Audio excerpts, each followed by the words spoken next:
মা কেন এই স্কুলে না পড়ার আবার কি হয়েছে? কিছু হয়েছে নাকি? এই বালা কিছু হয়েছে মানে? আমার স্কুলের 3 মাসের ফিস বাকি আছে। এই কালকে থেকে স্যার আমাকে স্কুলে যেতে মানা করেছে। এই মাসের পুরো মাইনেটা আমি না পেলে খুব বিপদে পড়ে যাবো দাদা। আর নাতির স্কুলের ফিস দিতে হবে। অন্য কোনো মাস হলে আমি তোমাকে এইভাবে বলতাম না দাদা। আসলে বুঝতেই তো পারছো বাড়িতে আমি একা ইনকাম করি তো। তা তোমার সংসারে যখন এতই অভাব তখন তোমার বউটাকেও তো একটা ব্যবসায় খাটাতে পারো নাকি?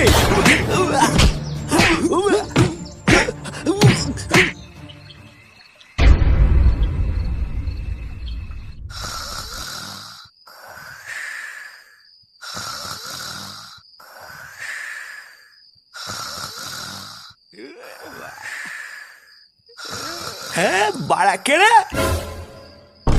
চোদনা খেয়ে দেয় কোনো কাজ নেই নাকি বড়া? এ কি তুমি এত রাতে মদ খেয়ে বাড়ি এসেছো?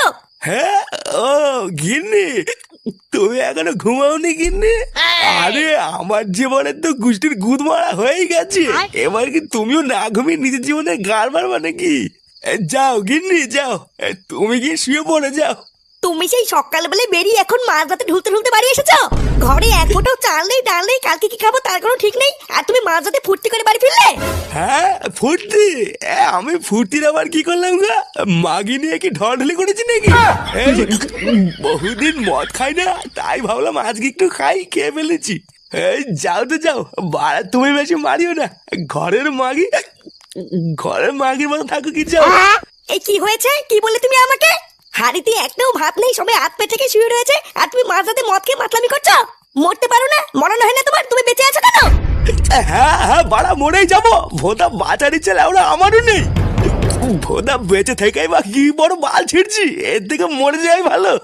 বাড়া তুমি দেখো যেদিনকে ভোদা আমি মদ খাওয়া ছেড়ে দেবো সেদিনকে আমি মরেও যাবো। তোমার আজকে মাইনা পাওয়ার দিন ছিল না? তার মানে তুমি মাইনা পেয়ে টাকাগুলো এইভাবে উড়িয়েছো? মাইনার বাকি টাকাগুলো কোথায় রেখেছো? দাও আমাকে দাও। আর মায়না বাড়া মায়না যা পেয়েছিলাম সবই তো রাস্তার মাঝখানে ফেলে কেলিনি সব চলে গেল। তুমি রাগ করো না বুঝলা গিন্নি, আমি কাল সকালে তোমার সাথে কথা বলছি। হ্যাঁ এখন ভোদা আমার কথা বলার মুড নেই। এ পল্টু, এ পল্টু। এই কি ব্যাপার এত রাতে তুই আমার বাড়িতে? আর বলিস না রে পল্টু, একটা বিপদে পড়ে তোর কাছে আসলাম বুঝলি। এই রাতে বেলায় তুই ছাড়া আমাকে আর এই বিপদ থেকে কেউ বের করতে পারবে না রে। এই কি বলছিস? এই বিপদ মানে কি হয়েছে? এই বাড়িতে সব ঠিকঠাক আছে তো? কোনো সমস্যা হয়নি তো? এই না না, তেমন কোনো কিছু না। মানে আজকের রাতটা তোদের বাড়িতে আমাকে একটু থাকতে দিবি? আমি কথা দিচ্ছি কোনো রকমে আজকে রাতটা কাটিয়ে আমি কাল সকালে চলে যাবো। চোদনা নিজের বাড়ি থাকতে হঠাৎ মাঝরাতে আমার বাড়িতে কেন থাকতে এসেছিস? যা নিজের বাড়ি যা।